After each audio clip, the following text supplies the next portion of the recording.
J'ai quelque chose que je vais vous le dire parce que c'est important, je pense, ce matin avant de prier Dieu. Quand je vais faire une mission, parfois on me récupère à la gare ou on me récupère et les gens des fois parlent. Vous savez, quand on vous prend et on vous amène à la gare, on parle. J'aime pas ça. Savez-vous pourquoi? Parce que quand Dieu dépose un message dans votre cœur, c'est qu'il connaît les cœurs. Et ceux qui commencent à vous parler sont en train de vous révéler les cœurs que Dieu vous a déjà révélés. Alors là, j'aime pas ça.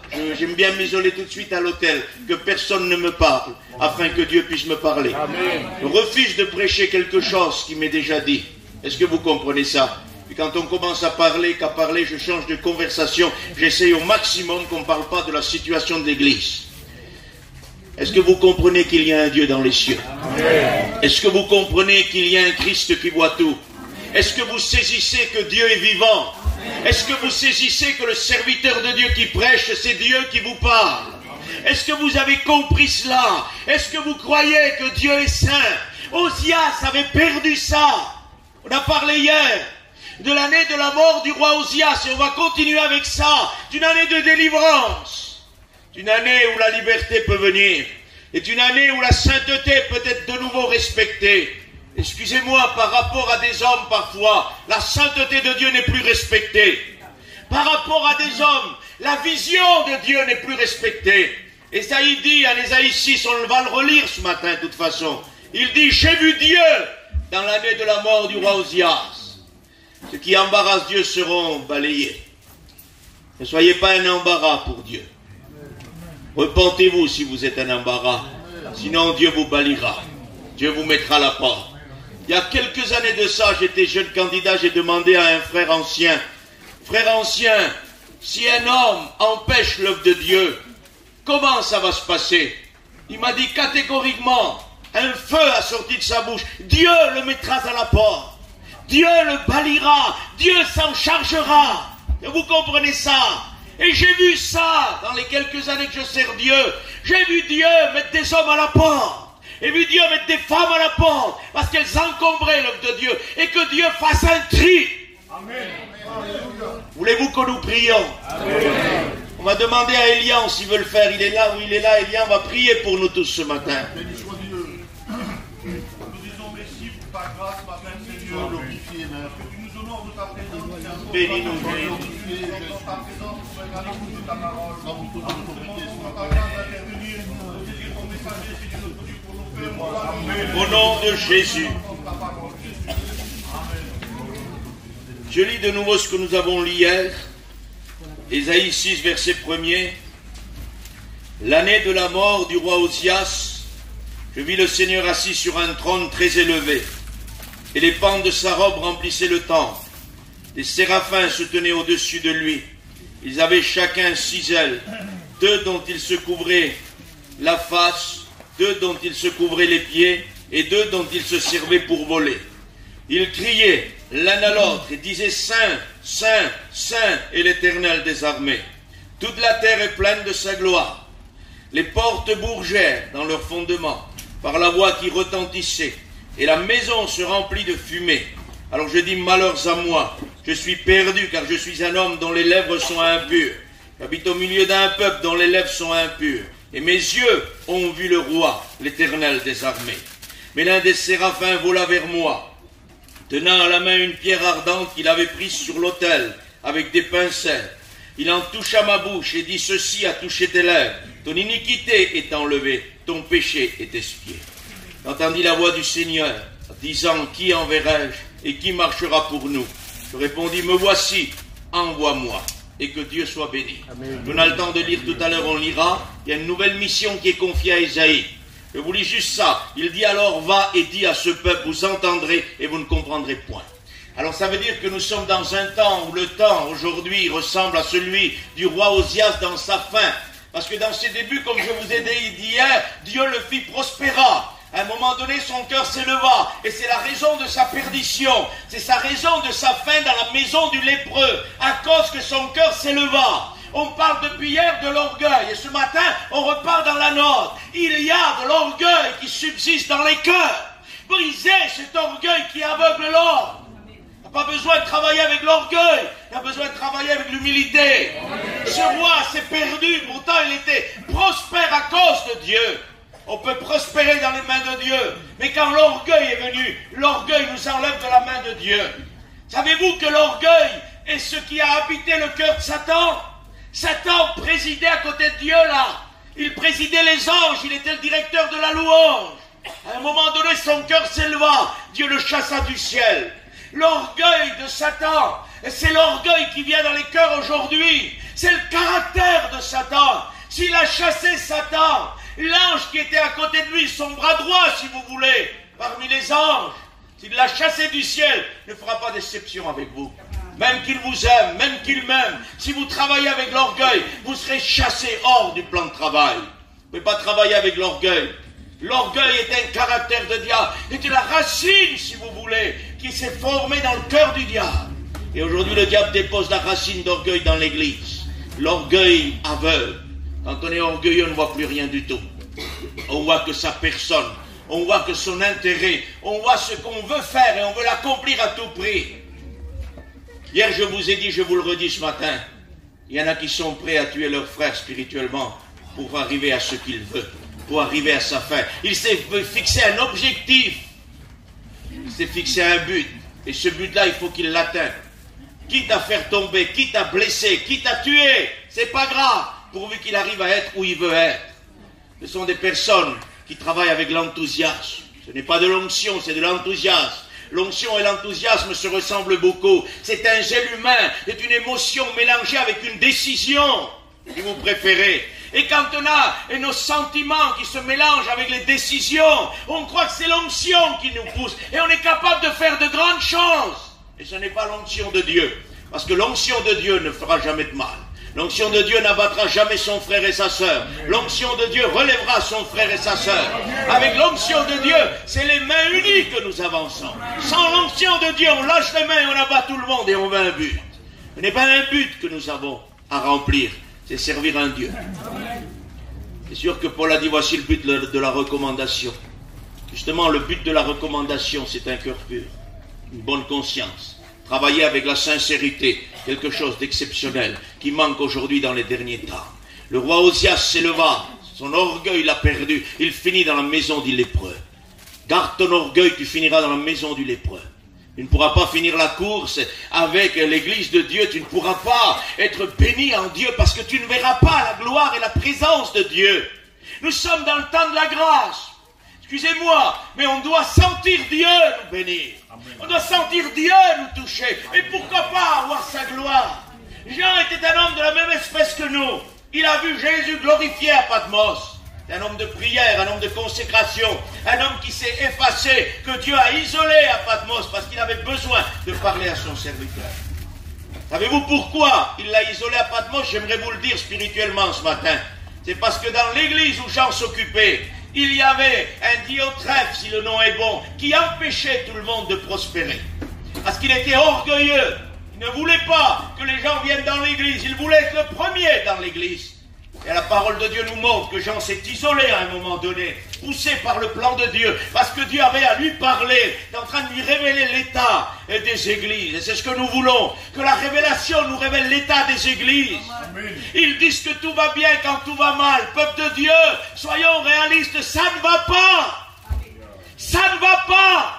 Dans les dernières minutes où nous vivons, ça ne va pas. Il faut se réveiller, il faut voir le Seigneur. Parce que Dieu prévoit, il prévoit une vision du Fils de Dieu assis sur un trône très élevé et que les pans de sa robe touchent le temple.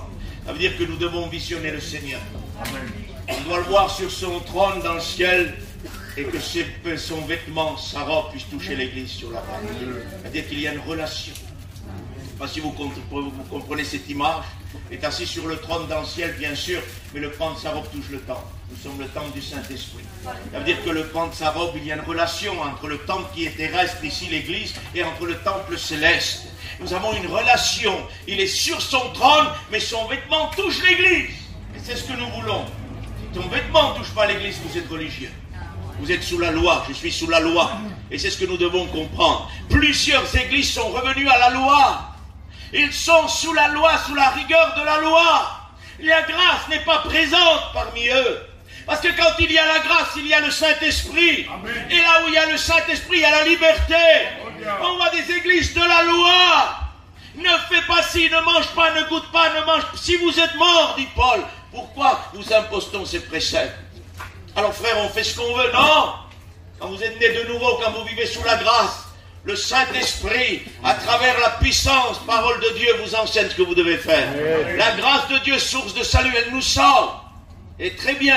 Et le texte continue. Elle nous enseigne. Le mot saint à enseigner, c'est païdena. Ça veut dire un enseignement qui vient du trône de Dieu. Tout simplement. Elle vous sauve. Amen. Et il a dit, je ne vous laisserai pas orphelin. Vous êtes sauvés, là je vais vous enseigner. Dire que la grâce enseigne. On a besoin de mettre des prétextes. Ne fume pas, ne bois pas, ne fais pas ci, ne fais pas ça. On transmet une feuille de route aux soi-disant candidats au baptême. Fais ci, fais ça, et dans quelques mois on verra. Non. J'ai pris un an, frère. C'est pas un an ou 2 ou 6 mois que tu dois prendre. Il faut le fruit de l'esprit dans le cœur. Pour la nouvelle naissance. Si elle est là au bout d'un mois, eh bien pourquoi pas? Si elle n'est pas là au bout de 3 ans, on ne baptise pas. Pas une apparence que nous voulons. C'est une vérité puissante. Nous ne voulons pas un culte d'apparence, nous voulons une vérité puissante de la part de Dieu. Nous voulons quelque chose qui ressemble à la puissance de Dieu. Quelque chose de vrai. On est fatigué, ça fatigue. On ne peut plus aujourd'hui supporter l'état de ce qu'est aujourd'hui le corps, l'état de l'Église de Dieu.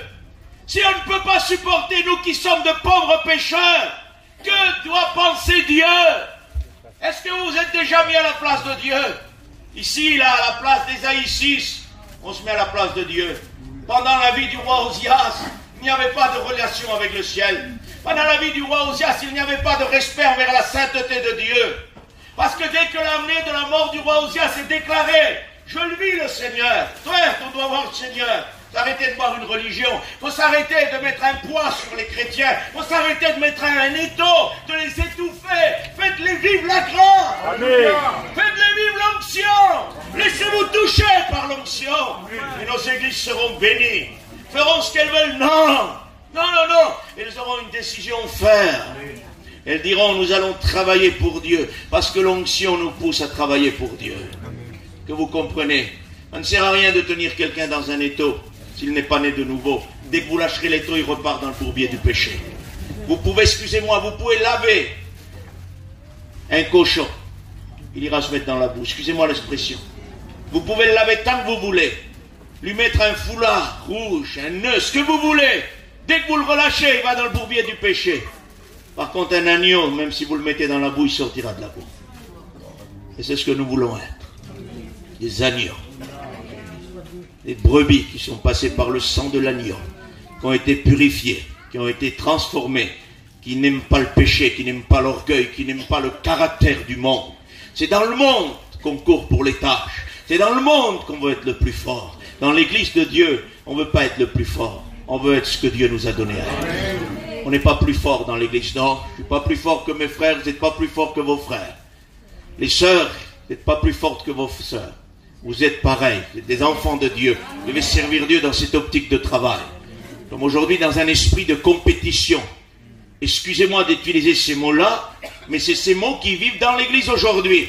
On dit, oui, mes frères, on n'utilise pas ça pour l'église, mais on n'utilise pas le mot, mais la compétition est dans l'église. Vous comprenez ça?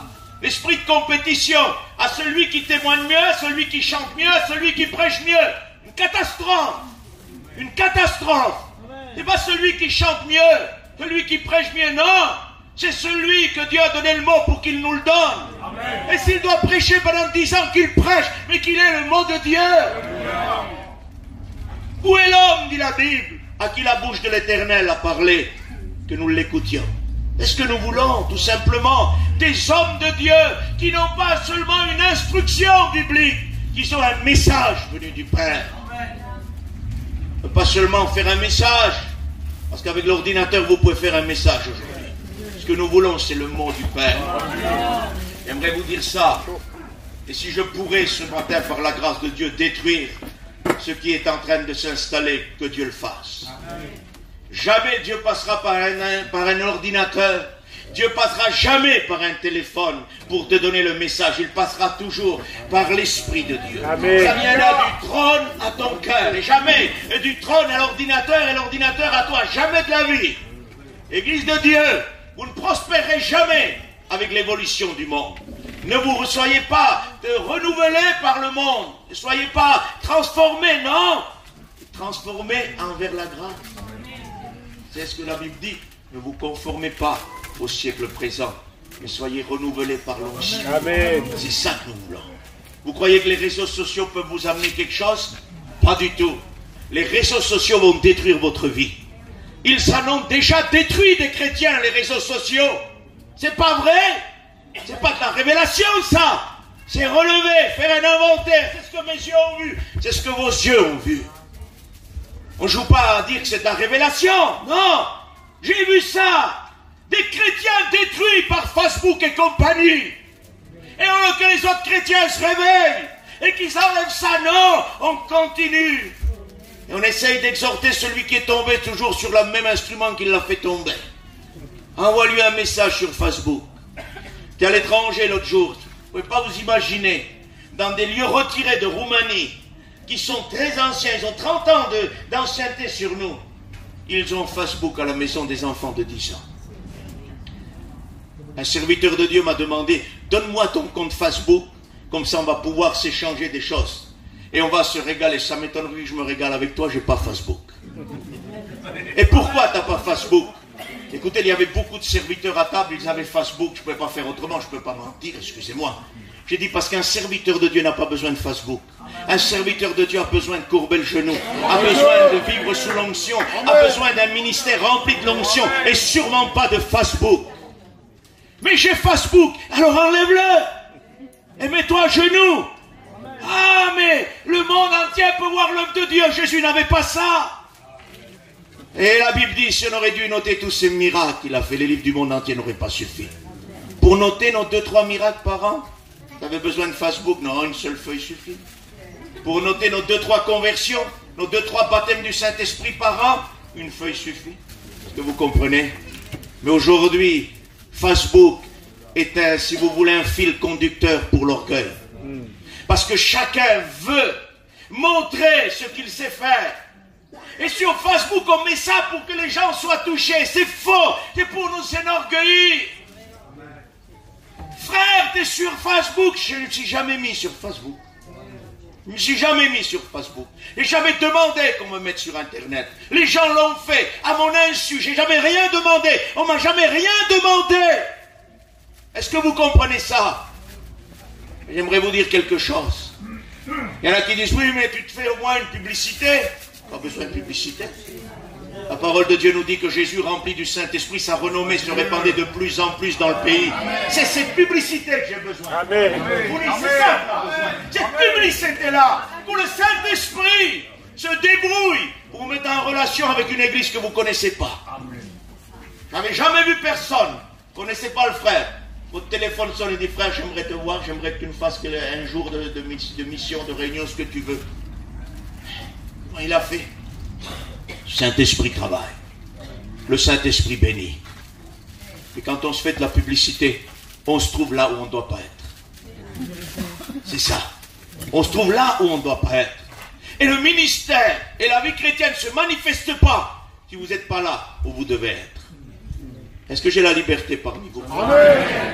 J'aimerais qu'on fasse attention avec le lieu où on doit être. Parce que c'est important. Il y avait une nuée pour Israël. Quand la nuée s'élevait, il démarrait. Quand elle s'arrêtait, il s'arrêtait. Hors de question de partir. Ça, c'est la direction du Saint-Esprit pour l'Église. J'aimerais vous dire de faire attention. Il faut que vous soyez sûr de votre place. Parce que sinon, vous êtes en danger. J'aimerais illustrer ça avec l'expérience de David. Et David va pécher, puis je n'expliquerai pas le péché, vous le connaissez très bien, le péché de David. Mais la Bible est précise, le Saint-Esprit est précis. Il dit, au temps où les rois partaient en guerre, David était sur sa terrasse. Est-ce que David n'était pas un roi? Et un roi. Alors c'était le temps où les rois partaient en guerre. David devait être à la guerre. Il n'était pas à la guerre, il n'était pas à sa place, il était sur sa terrasse. Et là, il va visionner son péché, sa misère, sa chute. Et il va l'appeler dans sa maison, sa misère. Et vous comprenez, il aurait été au champ de travail là-bas. Au temps où les rois partaient en guerre. Il n'aurait jamais visionné la vision du péché. Il n'était pas à sa place. Faites attention. Soyez à votre place. Parce que vous allez risquer gros. Satan mettra devant vous des choses que vous allez être attirés par elles. Lot a visionné cette plaine. Abraham est parti vers la montagne. Sodome et Gomorrhe lui paraissaient beaux. Ne visionnez jamais le péché. Jamais. Votre place est sur la montagne. La Bible dit, il planta sa tente en direction de Sodome. Quelques versets plus loin, la Bible dit, il n'est plus en direction de Sodome, il est à Sodome, et en plus, il est une autorité de Sodome. Est-ce que vous comprenez? Si vous visionnez le péché de loin, demain, vous serez au centre du péché, vous serez même une direction du péché. Est-ce que vous comprenez? Ça veut dire que ce n'est plus le péché qui essaiera de vous attirer, c'est vous qui serez directeur du péché. Vous ferez avec le péché ce que vous voulez. C'est ce qui est arrivé à Lot. Et vos enfants s'habiteront au péché. Parce que Dieu l'a libéré par grâce. Il l'a fait sortir de Sodome. Mais il y a eu dans cette famille une transmission du péché. Et les filles de Lot ont eu un moyen de faire prospérer l'œuvre de Dieu d'un moyen du péché. N'habituons pas nos enfants au péché. Parce qu'ils essaieront de faire avancer l'œuvre de Dieu avec le péché. Ça ne marchera jamais. Que Dieu nous aide. Que Dieu nous fasse grâce. Il faut que nous voyions le Seigneur. L'année de la mort du roi Osias est une année de délivrance pour le peuple qui souffrait. Osias ne permettait plus au peuple de voir la sainteté de Dieu. Osias ne montrait plus que sa personne. Osias voulait être le maître dans le service. Il voulait servir tout seul. On sert ensemble. On ne sert pas tout seul. Comprenez ça. On ne peut pas monter une œuvre si on n'est pas d'accord. J'aimerais que nous le comprenions ça. Si on n'est pas d'accord avec nos frères, on ne peut pas monter une œuvre, quelle qu'elle soit. La Bible dit avant de t'avancer au temple, j'aimerais te dire avant de chanter, de témoigner, de prêcher, réconcilie-toi avec ton frère. Il y a des œuvres qui s'ouvrent, il y a des églises qui s'ouvrent, ils sont en confusion. Et ils prêchent l'évangile, et ils chantent, c'est lui, c'est pas moi je lui ai pardonné. Mais qu'il reste là-bas, je reste là, c'est du pardon ça? Non, c'est pas du pardon ça. C'est humain ça. C'est charnel, c'est terrestre, c'est diabolique. Attention, la parole de Dieu est claire. Si vous avez dans votre esprit un zèle amer et un esprit de dispute, ne vous mentez pas contre la vérité. Cet esprit-là n'est pas celui de Dieu. Il est premièrement terrestre, charnel et puis diabolique. Mais l'esprit de Dieu, celui qui vient d'en haut, est premièrement pur, pacifique, modéré, conciliant, plein de fruits et exempt d'hypocrisie. Que vous comprenez ça? Jamais de la vie. J'ouvre une église, je prêche l'évangile, je suis en conflit. Excuse-moi, toi. Je suis en conflit avec toi. J'ouvre l'église, tu restes où tu es. Non! Je vais tout faire pour aller me réconcilier avec mon frère. Est-ce que vous comprenez ça? Toi, tu auras tout faire pour venir se réconcilier avec moi. Même si j'ai tort, excuse-moi, frère ancien. Même si j'ai tort, il y a un homme spirituel va venir me demander pardon. Vous comprenez ça? Même s'il a tort, si j'ai tort, il le fera quand même. Et c'est là, quand lui demandera pardon, c'est là que ma misère explosera. Savez-vous que David a eu la visite de Nathan le prophète? Aveuglé complètement par son péché. Aveuglé complètement par son péché. Dès que le prophète vient lui révéler son état, il tombe à genoux, il produit le psaume 51 de repentance. J'aimerais vous dire quelque chose. Juste avant le psaume 51, il y a le psaume 50. Et j'aimerais vous le dire et me le dire ce matin. Le psaume 50 dit, tu t'es imaginé que je te ressemblais. Je vais te reprendre et je vais tout mettre devant tes yeux. Et tu verras que je ne te ressemble pas. Prenez garde à vous qui oubliez Dieu, de peur que je ne déchire sans qu'il y ait réparation. Attention, peuple de Dieu. Tu ne ressembles pas à Dieu. Je ne ressemble pas à Dieu. Nous sommes imaginés pendant des années que nous ressemblions à Dieu. Et Osias a persuadé le peuple pendant des années qu'il ressemblait à Dieu. À un moment donné, ici le péché s'abat sur Osias. Et Osias va finir dans la maison du lépreux. Parce que Dieu est en train de dire à Osias, tu t'es imaginé que je te ressemblais? Non, je ne te ressemble pas. Tu t'es imaginé que tu servais pour moi? Non, tu ne sers pas pour moi. Tu t'es imaginé que le parfum que tu allais servir, c'était pour moi? Non. Ce n'est pas pour moi, c'est un parfum étranger. C'est un feu étranger. Lévitique 10, les fils d'Aaron vont présenter un feu étranger à Dieu. Pourtant, c'est quand même quelque chose de bon, c'est pas mauvais. On aurait été là, nous, en tant que peuple gitan, on aurait dit Zinda, le pauvre, quand même, laisse-le faire. Non, non, Dieu, c'est pas Zinda, c'est pas le pauvre. Dieu, c'est la sainteté. Amen. Dieu, c'est la puissance. Dieu, c'est la vérité. Aaron va offrir le sacrifice. Les gens sont en genoux, ils sont bénis. Ses fils voient ça, veulent reproduire ça. C'est ce qui se passe aujourd'hui. Dans une réunion, quand il y a une réunion qui réussit et que l'onction est là, que les gens tombent à genoux, qui crient au secours, on veut reproduire ça. On avait fait, on veut refaire ça. Non, c'est un feu étranger. C'est un feu étranger, ça. C'est le produit de la chair. C'est la force de la chair. Non, on risque à mourir spirituellement. C'est pas parce que ça a marché avec un que ça marchera avec l'autre. Non. C'est qu'avec celui que ça a marché, il a l'approbation de Dieu. Et si moi je l'ai pas, je l'ai pas. Il n'y a rien à faire. C'est pas de reproduire ce qu'il a fait qui va changer quelque chose. Non. C'est de rechercher cette onction-là. Et puis j'aimerais vous dire ça ce matin. Il n'est pas tard que je prends le temps avec vous ce matin. Attention aux magiciens dans l'église. Attention aux copistes dans l'église. Parce qu'aujourd'hui, je vois des copieurs qui sont les magiciens. À un moment donné, l'apôtre Paul reprend l'image de Moïse, dont les magiciens reproduisaient ce que Moïse faisait. Vous vous rappelez de ça dans le livre d'Exode, je pense que c'est. À un moment donné, Dieu dit à Moïse, va faire tel et tel miracle. Les magiciens, frères, reproduisent ce que Moïse a fait. Ils refont la même chose. Il y a aujourd'hui des magiciens dans l'église qui essayent de reproduire ce que vous faites. Et ce sont ceux qui enlèvent le caractère sacré de ce que Dieu donne. C'est important. Aujourd'hui, on voit des personnes qui chantent, et quand ils chantent, vous retrouvez un autre chanteur en eux. Il y a des témoigneurs qui témoignent, vous retrouvez un autre qui témoigne en eux. C'est pas possible. Il y en a qui prêchent, vous retrouvez deux personnes la même. Est-ce que vous comprenez? Julien, excuse-moi, tu vas prêcher. Demain, un autre passe, c'est un deuxième Julien. T'as vu? Il a reçu comme Julien. Non, non, non. Il est le magicien de Julien. En train de copier Julien. On voit des Jimmy sur les estrades. On voit des paillons. On voit des Tarzans. Est-ce que vous comprenez ça? Les frères du conseil qui sont là. Merci Seigneur. Mais je ne vais pas faire le magicien. Je ne vais pas les copier. Ils ont reçu ça, que Dieu les bénisse. Et puis on dit, t'as vu? Il a reçu comme là. Vous vous trompez en disant ça. Parce que Dieu est trop riche pour donner deux ministères identiques. Il est trop riche. Il y a 5 ministères. Et dans la diversité des ministères, ça ne sera jamais le même. Alors il y en a plus. Non, il y a 5 ministères. Évangéliste, pasteur, docteur, prophète, apôtre, il y en a 5. Mais vous prendrez 2 apôtres, ce ne sera jamais les mêmes. Ils auront leur particularité. Ils auront, on va dire, quelque chose qui leur appartient. Paul n'est pas Pierre. C'est 2 apôtres, vous êtes d'accord avec moi? Mais Pierre est Pierre, et puis Paul c'est Paul.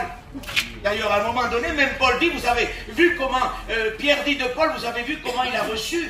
C'est difficile des fois à comprendre. Pourtant c'est un apôtre, il dit, mais je comprends son ministère, non. Quelqu'un a reçu personnellement. C'est-à-dire que Dieu est trop riche pour donner 2 ministères identiques.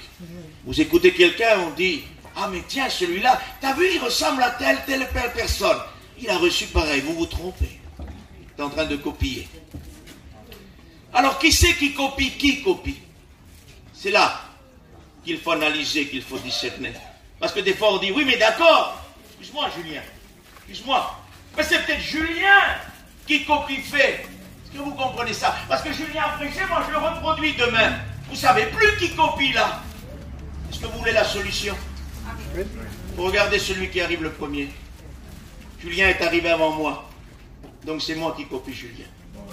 Est-ce que vous avez compris la simplicité du contrôle de la part du Saint-Esprit? Vous comprenez ça? C'est celui qui est arrivé premier. Il y en a qui font Xavier. Qui c'est alors qui fait? C'est Xavier qui copie eux. Qui c'est qui est arrivé le premier? C'est Xavier, donc c'est eux qui copient Xavier. Jimmy est arrivé le premier par rapport à temps. Qui c'est qui fait? Prenez le premier dans tout ce que vous ferez. Il n'y aura jamais 2. Mais ces gens-là qui copient sont en train de passer à côté de ce que Dieu aurait pu leur donner. Quelque chose de très riche, quelque chose de très puissant, quelque chose de surtout vrai. Si c'est pas grand à leurs yeux, c'est grand aux yeux de Dieu. Amen. Et c'est ce qui enlève le caractère sacré d'un ministère. et de quelque chose que Dieu donne quand on le copie. Parce que quand on écoute un ministère prêcher l'évangile, nous sommes brisés par Dieu, c'est normal. Un ministère que Dieu a établi, on est brisé par Dieu. Mais si demain je vois la même chose reproduite, si je suis un peu charnel, je vais dire, ah mais c'était pas si divin que ça, puisqu'on le retrouve ici. Et ça enlève le caractère sacré de ce que Dieu donne. Les magiciens. Mais le livre de l'Apocalypse dit dehors, les menteurs, les magiciens sont dehors, n'ont pas leur place au trône de Dieu. Alors s'il vous plaît, nous voulons voir la sainteté de Dieu. Pas des magiciens parmi nous. Non, non.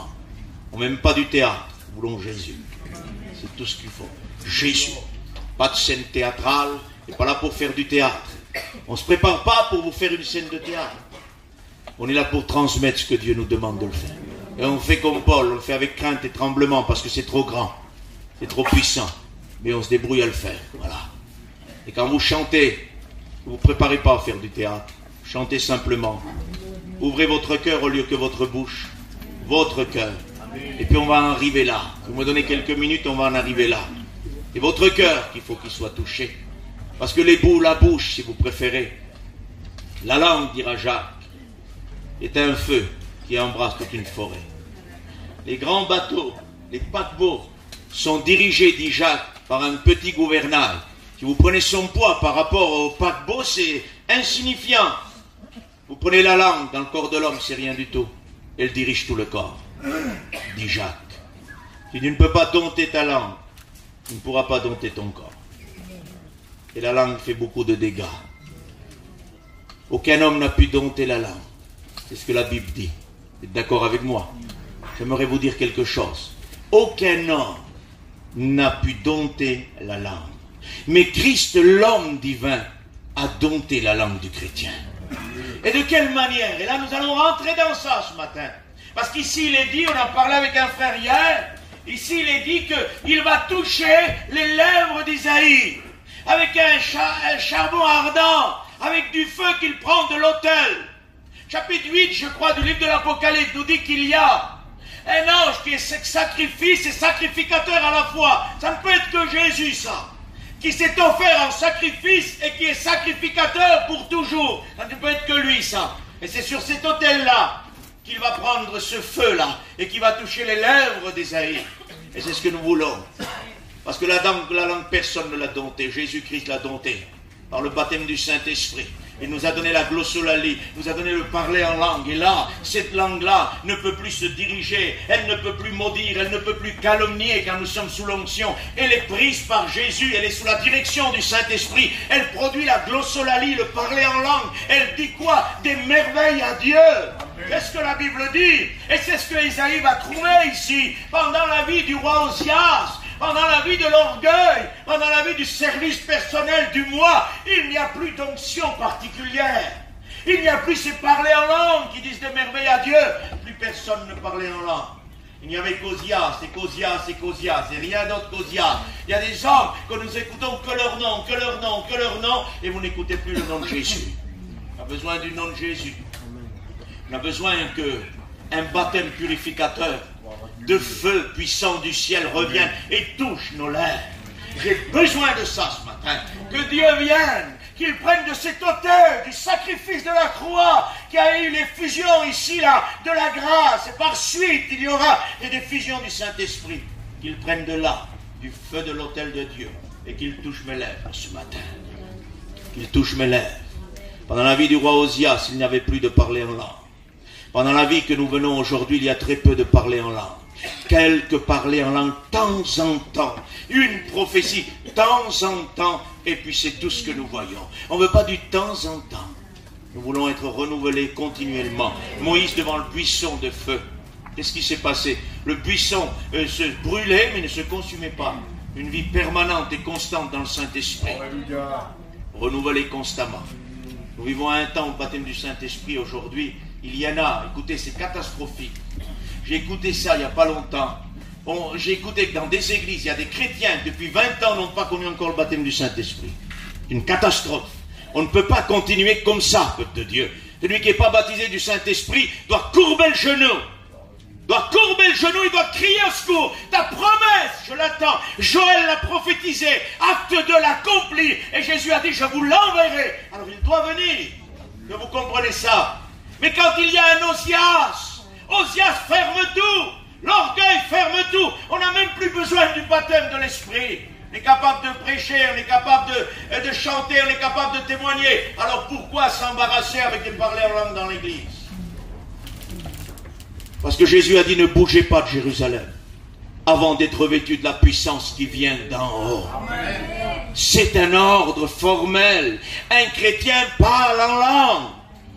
Un ministère ne prêche pas s'il n'est pas baptisé du Saint-Esprit. Ah, il pourrait le faire, bien sûr. Bien sûr qu'il pourrait le faire. Mais son ministère n'est pas validé. Jésus a dit, attendez d'être revêtu de la puissance d'en haut. Le baptême du Saint-Esprit n'est pas pour le salut. Le baptême du Saint-Esprit, c'est pour la puissance. Jésus a dit, ne bougez pas.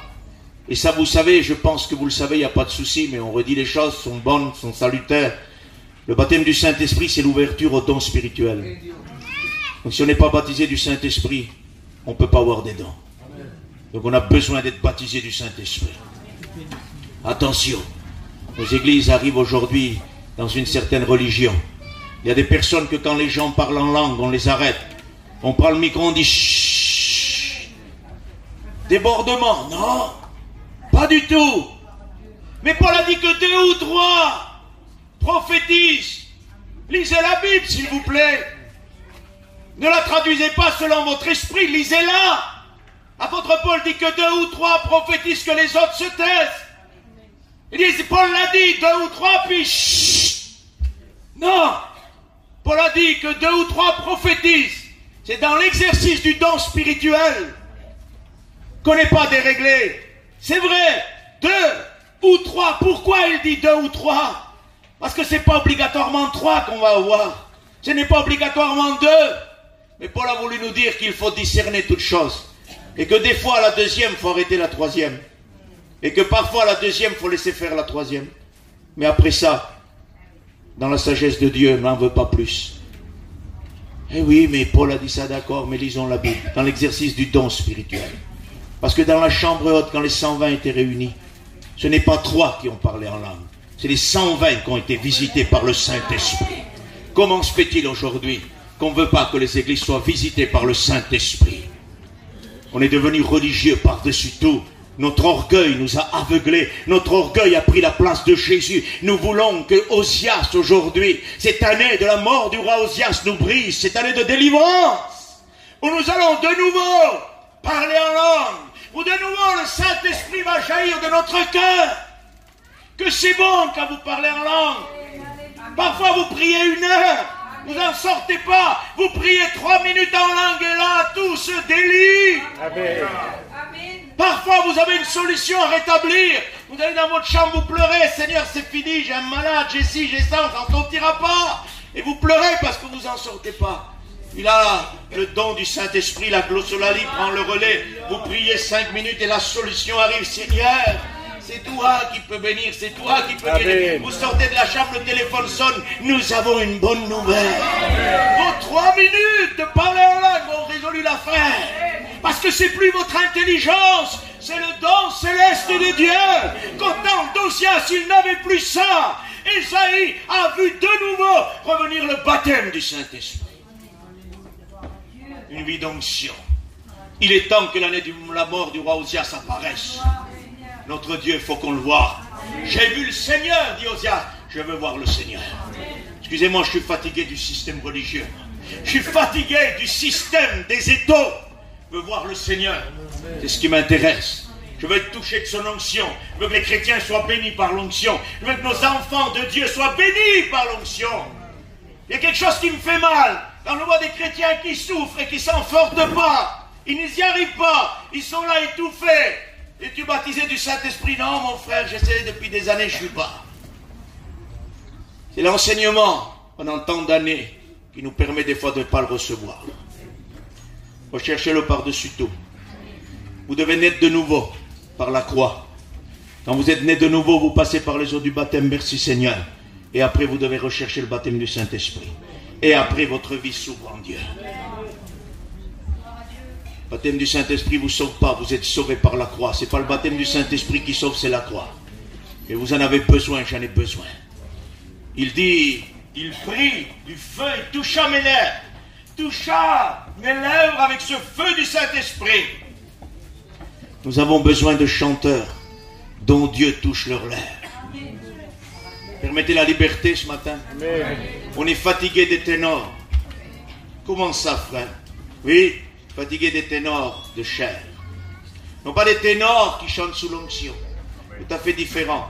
Vous avez des voix de ténors accompagnées de l'onction, ça vous brise le cœur. Ça vous sort le cœur de la poitrine et puis vous le voyez dans vos mains, votre cœur qui bat. Tellement que c'est bon. Les fatigués des ténors de chair qui veulent nous montrer la voix, qui veulent nous montrer l'octave. Nous avons besoin que Dieu touche les lèvres, qu'il y ait un chant spirituel qui sort, qu'il y ait des chants spirituels qui bénissent nos églises. Est-ce que vous avez remarqué quelque chose? Il y a des gens qui composent de nouveaux cantiques, c'est très bien, mais le nom de Jésus, le nom du pardon, de la grâce, de la repentance est absent de ces cantiques-là. C'est la situation de l'homme qui ressort dans les cantiques. Seigneur, secours-nous, nous sommes fatigués. Seigneur, nous crions à toi, nous en pouvons plus. C'est votre état que vous chantez dans les cantiques. Chantez la gloire de Dieu. Est-ce que vous êtes d'accord? Arrêtons de chanter, de produire notre état. Produisons l'œuvre du Saint-Esprit. Qu'aujourd'hui nos chanteurs, leurs lèvres soient touchées. Qu'aujourd'hui nos témoignages, leurs lèvres soient touchées. On a des témoignages. Quand ils sont donnés, vous avez envie de vous convertir, même si vous êtes converti. Vous dites, Seigneur, Seigneur, je vais donner à toi. Tellement que c'est bon, tellement que c'est vrai. Il y en a d'autres, Julien. C'est tellement compliqué. C'est tellement embarrassant de comprendre ça que vous n'avez rien compris. Un dictionnaire, des mots compliqués de la langue française que eux-mêmes ne comprennent pas, utilisent ces mots pour embellir le témoignage. On a besoin de lèvres touchées par le Saint-Esprit, qui disent, Seigneur, Jésus m'a sauvé, il m'a délivré, j'étais un pauvre pécheur, misérable, il m'a sauvé. Et dans ces mots-là, accompagnés du Saint-Esprit, ça produit un impact dans le cœur de Pierre. Parce que le résultat n'est pas dans ce que vous allez dire, mais le résultat se trouve dans ce que vous allez dire accompagné du Saint-Esprit.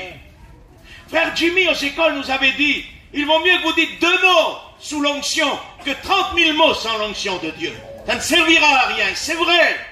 C'est pas d'accumuler les mots ou de chercher d'embellir les mots. C'est d'avoir l'onction dans ce qu'on fait. Je crois dans l'onction dans le chant. Je crois dans l'onction dans le témoignage. Et je crois dans l'onction dans le ministère. Il y a besoin dans les ministères aujourd'hui, dans les derniers temps, sommes-nous libres parmi vous? Il y a besoin dans les ministères que Dieu touche les lèvres avec le feu du Saint-Esprit. Qu'il prenne avec une pincette de qualité, d'une œuvre divine, ça. C'est une formidable. Si c'est moi qui arrive, j'aurais pris peut-être avec les mains du charbon. Non, c'est délicat, c'est subtil, c'est une pincette. Il sait le charbon qu'il faut. Il sait le morceau qu'il faut. Et celui-là, c'est pour le frère personnel. Pour moi, c'est personnel. Pour mon fils, c'est personnel. Pour vous, c'est personnel. C'est avec des pincettes que Dieu y va. C'est tellement puissant, c'est tellement cher. L'onction est tellement importante. L'onction est tellement riche et sainte que Dieu y va avec des pincettes. Et il prend la plie, ce qu'il vous faut. Et il touche vos lèvres.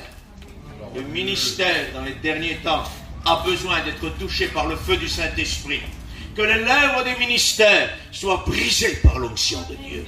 Nous ne voulons pas des personnes qui parlent, des orateurs, non. Nous voulons des hommes d'onction.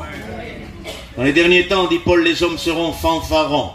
Un fanfaron, c'est un homme qui attire tout envers lui. C'est un certain orgueilleux, mais manifesté d'une autre manière. Il amène tout envers sa personne. C'est moi, c'est moi, c'est moi, c'est moi. Sans lui, il n'y a rien qui se fait. Vous l'enlevez, tout se fait. C'est comme ça que ça se passe.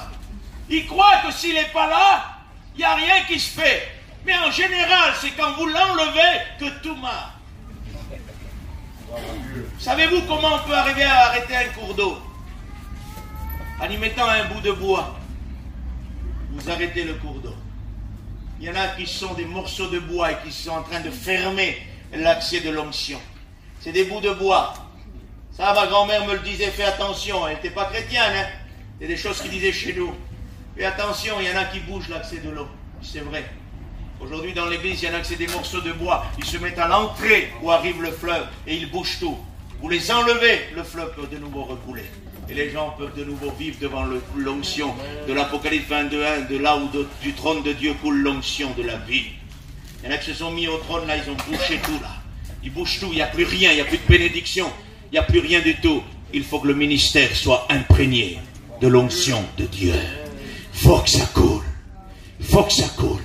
Excusez-moi, le jour où je viens prêcher l'évangile derrière un estrade, que je suis un morceau de bois qui ferme l'onction, je m'assieds à tout jamais. Je m'assieds à tout jamais. Et je laisse la place à celui qui va me bénir. Amen. Vous comprenez ça? On n'est pas là pour fermer l'œuvre de Dieu, on est là pour l'ouvrir. Des hommes de Dieu remplis du Saint-Esprit. Des hommes de Dieu qui courbent le genou pour chercher la face de Dieu. C'est des hommes d'onction, des hommes de recherche. L'apôtre Paul a l'idée de dire à Timothée, combat le bon combat de la foi. Jésus a dit, efforcez-vous. Le mot efforcer, c'est agonizai. Ça veut dire agoniser en français. Le ministère doit agoniser pour chercher la face de Dieu. Ce n'est pas une partie de plaisir, excusez-moi. J'aimerais vous dire quelque chose. Un ministère que Dieu a établi n'est pas tranquille ni jour ni nuit. Pour ça que j'aimerais dire à des jeunes peut-être qui sont là ce matin, qui voudraient s'engager dans le ministère, asseyez-vous d'abord, regardez si vous pouvez bâtir la tour. Parce que si vous ne pouvez pas arriver à bâtir, arrêtez avant. Le ministère, c'est un combat constant contre Satan et ses démons. C'est pas l'estrade.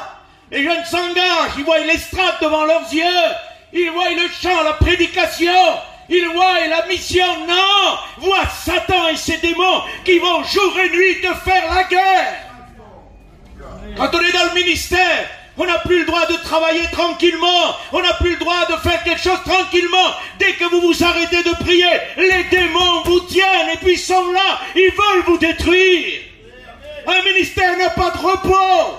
Une semaine de repos. Satan va obscurcir sa vie. Les démons ne vous laisseront pas dormir le soir. Ils viendront troubler votre repos. L'action des démons sur les âmes dans un ministère est quelque chose de terrible. C'est pour ça qu'il faut l'appel de Dieu. Asseyez-vous tranquillement. Soyez bénis en Dieu. Si Dieu vous appelle, vous n'avez pas le choix. Bien sûr que là aussi, vous aurez le choix de refuser d'accepter, mais quand il vous aura appelé, vous donnera aussi l'autorité sur les démons. Attention, ne soyez pas comme les fils de Séva. Savez-vous que le ministère aujourd'hui peut le représenter comme les vêtements qu'Aaron portait sur lui, et qu'à un moment donné, les vêtements sacerdotaux furent enlevés de Aaron.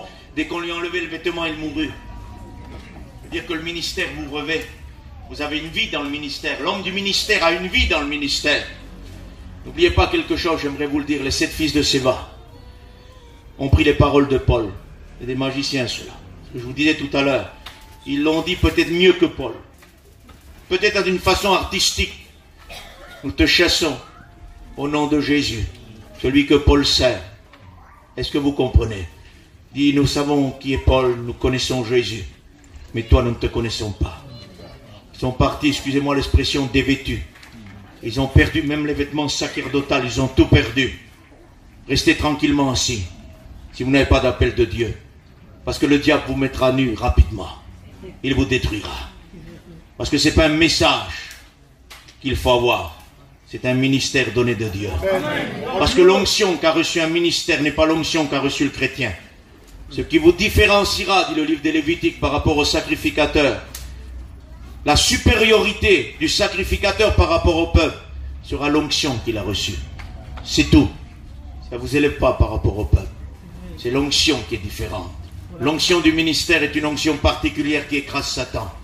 Le joug satanique se brisera à cause de l'onction, dit Ésaïe. Et c'est dans ce joug ministériel que se brise l'onction de Satan. Ne vous amusez pas à dire des mots. Je te chasse, je te chasse.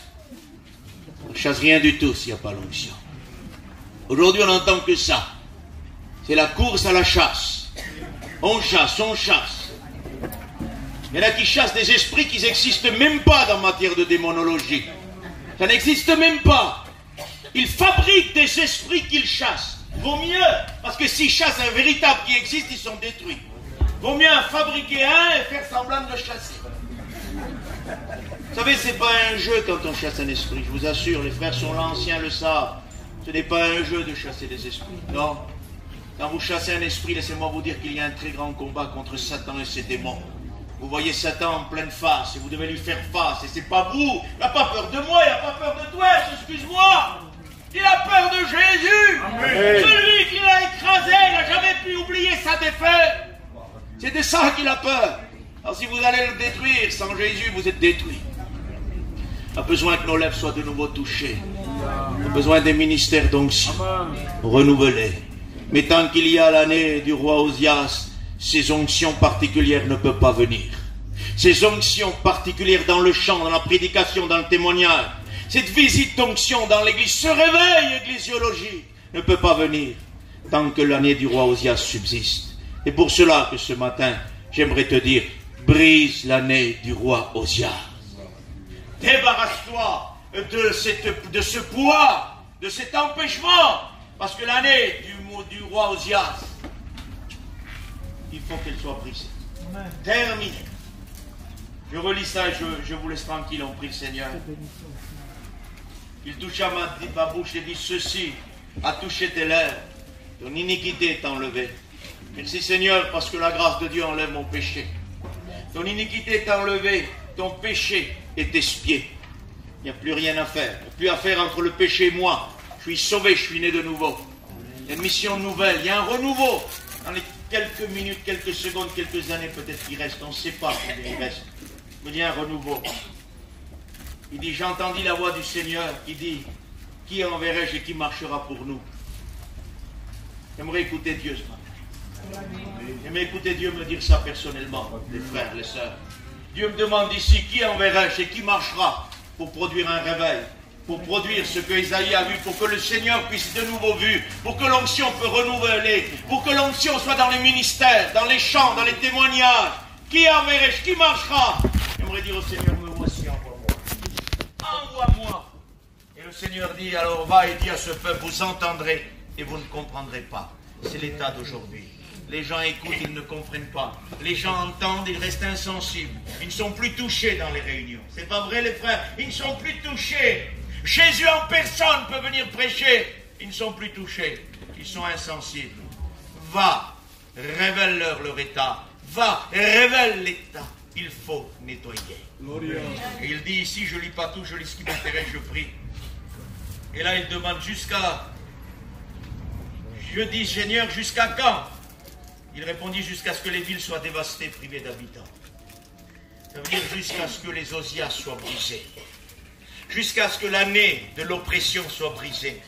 Jusqu'à ce que la dévastation apparente aux yeux des hommes soit là. C'est-à-dire qu'aujourd'hui, quand Dieu brise, quand Dieu fait le tri, laissez-le faire. Ne ramènerez jamais la boue que Dieu a mis dehors. Jamais de la vie. On est meilleur que Dieu, nous. Dieu met des gens à la porte pour qu'ils puissent se repentir, comme dans le livre de Corinthiens. Quand la Bible dit, j'ai jugé cet homme, j'ai livré à Satan, il a été exclu de l'église.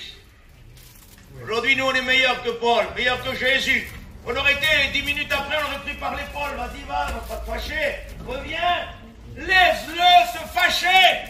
Laisse-le rentrer dans son péché, voir sa misère. Parce que dans le 2e épître de Corinthiens, Paul dit maintenant ça suffit de l'état de cet homme. C'est repenti, accepte-le de nouveau. Amen. Laissez Dieu faire le tri. Laissez Dieu pousser dehors. Vous n'êtes pas meilleur que Dieu. Que vous comprenez? Laissez-le faire. Vous n'êtes pas meilleur que lui. Ne régularisez pas les solutions, les états de choses, les affaires avec vos sentiments. Réglez-les avec la Bible. C'est dur, c'est vrai que c'est dur. Des fois, vous réglez une affaire, il faut aller pleurer dans votre chambre. Puis les membres du comité qui sont ici le savent. Ils règlent une affaire, puis c'est difficile, il faut pleurer dans sa chambre pour ce qu'on a fait, mais il faut le faire. Parce que la parole de Dieu est notre base. La parole de Dieu est notre fondement. Et hors de question de laisser surmerger par les sentiments. Non, non, c'est la parole de Dieu. C'est pour ça qu'un ministère a une responsabilité. Il n'a plus de sentiments, il n'a plus de décision. Il a une parole, un fondement, il a un maître, c'est Jésus. Voulez-vous que nous prions, Seigneur, ce matin?